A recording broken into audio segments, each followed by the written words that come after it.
اب وہ مجھ سے پوچھتے ہیں کہ اگر مرد کے 5-6 ٹخنوں سے نیچے ہو تو نماز ہو جائے گی؟ تو میں کہتا ہوں پیغمبر کے ہاں تو نہیں ہوتی. ابو داؤد شریف میں ہے کہ آپ نے کہا نماز دوبارہ پڑھو. دارالفتہ والوں کے ہاں ہو جاتی. تو آدمی تو مسلمان ہوتا ہے، وہ کہتے ہیں میں نے دارالفتہ کو کیا کرنا ہے. میں نے کہا پیغمبر ابو داؤد کتاب اللباس میں کہتے ہیں اعد صلاتک والوضوء جمیعا، آپ اس غلط لباس کی وجہ سے وضو بھی دوبارہ کر لیں. آپ نماز کا پوچھ رہے ہیں، نبی کہتے ہیں وضو بھی ٹوٹ گیا. پینسے دخل ہونے پر گھٹایو بانی تھی اور لوگوں کو کہتے ہیں کہ یہ مکروہ تنزیہ ہے. ایک فقی مجھے لکھ رہا ہے، میں نے اس کو ایسا غور سے دیکھا، میں نے کہا افسوس کہ آپ بھی اپنے آپ کو سمجھتے ہیں کہ فقی ہے آپ. میں نے کہا کراہت تنزیہ پر بھی وعید ہوتی ہے.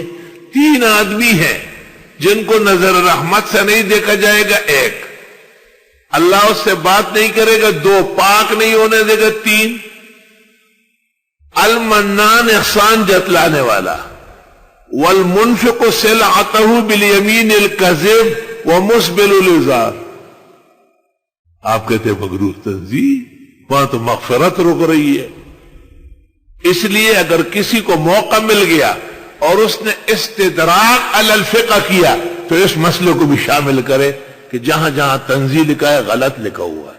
مکروہ تحریم اشد کراہیت ہے رجال کے حق میں.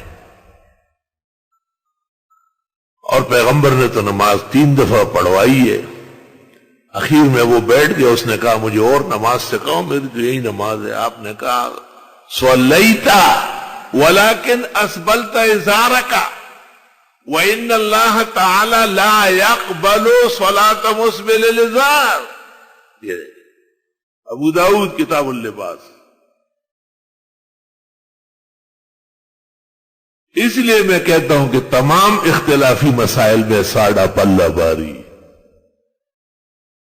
یہ کیا پیش کریں گے وہ کراہت تنزیہ خود باہر میں کہ وہ صرف سے کراہت ہے ہی نہیں، وہ کوئی چیز ہی نہیں، وہ اباحت کی ایک قسم ہے.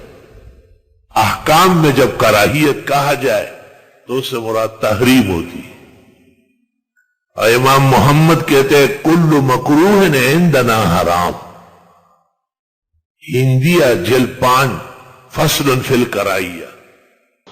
مزید اسی طرح کی دینی و علمی اور معلوماتی ویڈیوز کے لیے ہمارے چینل کو سبسکرائب کریں اور بیل آئیکن کو پریس کر دیں تاکہ ہماری نئی آنے والی نوٹیفیکیشن آپ کو سب سے پہلے مل جائے. جزاک اللہ.